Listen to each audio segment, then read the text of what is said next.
राम राम दोस्तों और मेरी माताएं बहनें, आशा है कि आपके ऊपर बाबा नीम करौली जी की अपार कृपा होगी। आपके घर परिवार में सभी कुशल मंगल होंगे, यही मेरी प्रार्थना बारंबार श्री राम प्रभु की शरण में बाबा नीम करौली जी, हनुमान जी आपके ऊपर सदैव कृपा दृष्टि बनाए रखें। यही मेरी प्रार्थना, यही मेरी अर्जी दोस्तों और मेरी माताएं बहनें। आज मैं आपको आज से करोड़ों हजारों वर्ष पहले भगवान वाल्मीकि जी ने कलयुग के बारे में, जो कलयुग की स्थिति कैसी होगी, कलयुग आने के जो संकेत होते हैं, कलयुग के स्त्री पुरुष कैसे होंगे, उनका आचरण कैसा होगा, ये सभी उन्होंने लिख दिया है। पूरा सुनिए और ये रामायण की महिमा का अपार धर्म लाभ उठाएं, आपके सभी कष्ट दूर हों, यही मेरी प्रार्थना। जय राम जी। कलयुग की स्थिति, कलिकाल के मनुष्यों के उद्धार का उपाय और रामायण पाठ, उसकी महिमा और उसके सुनने से उत्तम काल का आदि का वर्णन। श्री रामचंद्र जी समस्त संसार को शरण देने वाले हैं। श्री राम के बिना दूसरी कौन सी गति है। श्री राम कलयुग के समस्त दोषों को नष्ट कर देते हैं, अतः श्री रामचंद्र जी को नमस्कार करना चाहिए।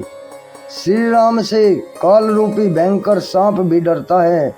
जगत का सब कुछ भगवान श्री राम के वश में है। श्री राम में मेरी पूरी अखंड भक्ति बनी रहे। हे राम, आप ही मेरे आधार हैं। चित्रकूट में निवास करने वाले भगवती लक्ष्मी सीता के आनंद निकेतन और भक्तों को अभय देने वाले परमानंद स्वरूप भगवान श्री रामचंद्र जी को मैं नमस्कार करता हूँ। संपूर्ण जगत के अभीष्ट मनोरथों को सिद्ध करने वाले अथवा सृष्टि पालन एवं संहार के द्वारा जगत की व्यावहारिक सत्ता को सिद्ध करने वाले ब्रह्मा, विष्णु और महेश आदि देवता, जिनके अभिन्न अंश मात्र हैं, उन परम विशुद्ध सच्चिदानंदमय परमात्मा देव को, श्री रामचंद्र जी को मैं नमस्कार करता हूँ तथा उन्हीं के भजन चिंतन में मन लगाता हूँ। ऋषियों ने कहा, भगवान आप विद्वान हैं, ज्ञानी हैं। हमने जो कुछ पूछा था वह सब आपने हमें भली बात ही बताया है। संसार बंधन में बंधे हुए जीवों के दुख बहुत हैं। इस संसार बंधन का उच्छेद करने वाला कौन है। आपने कहा है कि कलयुग में वेदोक्त मार्ग नष्ट हो जाएंगे। अधर्म परायण पुरुषों को प्राप्त होने वाली यातनाओं का भी आपने वर्णन किया है। घोर कलयुग आने पर जब वेदोक्त मार्ग लुप्त हो जाएंगे, उस समय पाखंड फैल जाएगा। यह बात सिद्ध है। कलयुग के सभी लोग काम वेदना से पीड़ित, नाटे शरीर के और लोभी होंगे तथा धर्म और ईश्वर का आश्रय छोड़कर आपस में एक दूसरे पर ही निर्भर रहने वाले होंगे।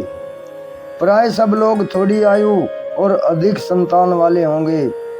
उस युग की स्त्रियां अपने ही शरीर के पोषण में तत्पर और वेश्याओं के समान आचरण में प्रवृत्त होंगी। वे अपने पति की आज्ञा का अनादर करके सदा दूसरे घर जाया करेंगी। दुराचारी पुरुषों से मिलने की सदैव अभिलाषा रखेंगी। उत्तम कुल की स्त्रियां भी पर पुरुषों के निकट ओछी बातें करने वाली होंगी, कठोर और असत्य बोलेंगी तथा शरीर को शुद्ध और सुसंकृत बनाए रखने से सद्गुणों से वंचित होंगी। कलयुग में अधिकांश स्त्रियां वाचल व्यर्थ बकवास करने वाली होंगी। भिक्षा से जीवन निर्वाह करने वाले सन्यासी भी मित्र आदि के स्नेह संबंध में बंधे रहने वाले होंगे। वे भोजन के लिए चिंतित होने के कारण लोभवश शिष्यों का संग्रह करेंगे। स्त्रियां दोनों हाथों से सिर खुजलाती हुई गृहपति की आज्ञा का जानबूझकर उल्लंघन करेंगी। जब ब्राह्मण पाखंडी लोगों के साथ रहकर पाखंड पूर्ण बातें करने लगे, तब जानना चाहिए कि कलयुग खूब बढ़ गया है। ब्रह्मांड इस प्रकार घोर कलयुग आने पर सदा पाप परायण रहने के कारण जिनका अंतःकरण शुद्ध नहीं हो सकेगा, उन लोगों की मुक्ति कैसे होगी। धर्मात्माओं में श्रेष्ठ सर्वज्ञ सूत जी देवाधिदेव देवेश्वर जगत गुरु भगवान श्री रामचंद्र जी जिस प्रकार संतुष्ट हो वह उपाय हमें बताइए। मुनि श्रेष्ठ सूत जी, इन सारी बातों पर आप पूर्ण रूप से प्रकाश डालिए। आपके वचनामृत का पान करने से किसको संतोष नहीं होता है। सूत जी ने कहा, मुनिवरों, आप सब लोग सुनिए। आपको जो सुनना अभीष्ट है मैं वही बताता हूँ।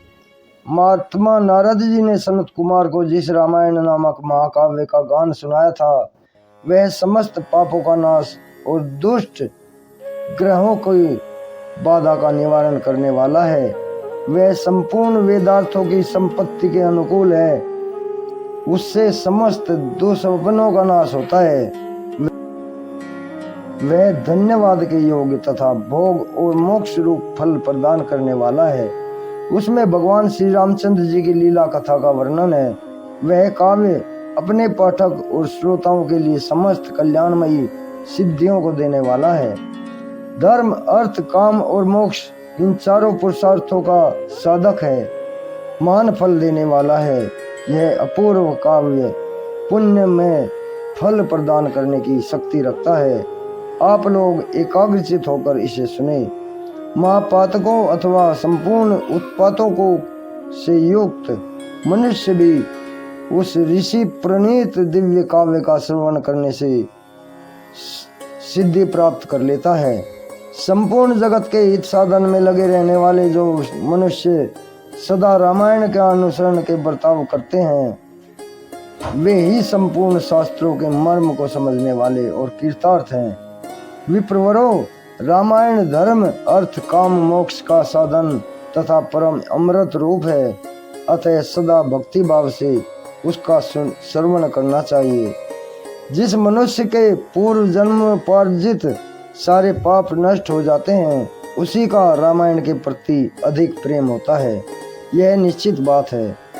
जो पाप के बंधन में जकड़ा हुआ है वह रामायण की कथा आरंभ होने पर उसकी अवहेलना करके दूसरी निम्न कोटि की बातें बताता है। उन असदगाथाओं में अपनी बुद्धि के आसक्त होने के कारण वह तदनुरूप ही बर्ताव करने लगता है। इसलिए द्विजश्रेष्ठ गण, आप लोग रामायण नामक परम पुण्य दायक उस महाकाव्य का श्रवण करें जिसके सुनने से जन्म, जरा और मृत्यु के भय से नाश हो जाता है और श्रवण करने वाला मनुष्य पाप दोष से रहित होकर अच्युतस्व रूप हो जाता है। रामायण काव्य अत्यंत उत्तम, वर्णनीय और मनोवांछित वर देने वाला है। वह उसका पाठ और श्रवण करने वाले समस्त जगत को शीघ्र ही संसार सागर से पार कर देता है। अतः आदि काव्य को सुनकर मनुष्य श्री रामचंद्र जी के परम पद को प्राप्त कर लेता है। जो ब्रह्मा, रुद्र, विष्णु नामक भिन्न भिन्न रूप धारण करके विश्व की सृष्टि, संहार और पालन करते हैं, परमात्मा श्री रामचंद्र जी को अपने हृदय मंदिर में स्थापित करके मनुष्य मोक्ष का भागी होता है। जो नाम तथा जाति आदि विकल्पों से रहित, कार्य कारणों से परे, सर्वोत्कृष्ट वेदांत शास्त्र के द्वारा जानने योग्य एवं अपने ही प्रकाश से प्रकाशित होने वाला परमात्मा है, उसका समस्त वेदों और पुराणों के द्वारा साक्षात्कार होता है। इस रामायण के अनुशीलन से उसकी प्राप्ति होती है। विप्रवरों, कार्तिक, माघ और चैत्र मास के शुक्ल पक्ष में 9 दिनों तक रामायण की अमृतमयी कथा सुनने से पुण्य फल प्राप्त होता है। और जो इस प्रकार श्री रामचंद्र जी के मंगल में चरित्र का श्रवण करता है वह इस लोक और परलोक में भी अपनी समस्त कामनाओं को प्राप्त कर लेता है। वह सब पापों से मुक्त होकर अपनी 21 पीढ़ियों के साथ श्री रामचंद्र जी के उस परम धाम को चला जाता है जहाँ जाकर मनुष्य को कभी शोक नहीं करना पड़ता। चैत्र, माघ और कार्तिक के शुक्ल पक्ष में नवाह पारायण करना चाहिए तथा 9 दिनों तक इसे प्रयत्न पूर्वक सुनना चाहिए। रामायण आदि काव्य है, यह स्वर्ग और मोक्ष देने वाला है। अतः संपूर्ण धर्मों से रहित घोर कलयुग आने पर भी 9 दिनों में रामायण की अमृतमयी कथा को श्रवण करना चाहिए। ब्राह्मणों, जो लोग भयंकर काली काल में श्री राम नामक का आश्रय लेते हैं वे ही कृतार्थ होते हैं। कलयुग उन्हें बाधा नहीं पहुंचाता। जिस घर में प्रतिदिन रामायण की कथा होती है वह तीर्थ रूप हो जाता है। वहां जाने से दुष्टों के पाप का नाश होता है। तपोधनों, इस शरीर में तभी तक पाप रहते हैं जब तक मनुष्य श्री रामायण कथा का भली भांति श्रवण नहीं करता। संसार में श्री रामायण की कथा परम दुर्लभ ही है। जब करोड़ों जन्मों तक पुण्यों का उदय होता है तभी उसकी प्राप्ति होती है। श्रेष्ठ ब्राह्मणों, कार्तिक, माघ और चैत्र के शुक्ल पक्ष में रामायण के श्रवण मात्र से सौदास भी शाप मुक्त हो गए थे। सौदास ने महर्षि गौतम के शाप से राक्षस शरीर प्राप्त किया था। वे रामायण के प्रभाव से ही पुनः शाप से छुटकारा पा सके थे। जो पुरुष श्री रामचंद्र जी की भक्ति का आश्रय ले प्रेम पूर्वक इस कथा का श्रवण करता है वह बड़े बड़े पापों तथा पातकों से मुक्त हो जाता है।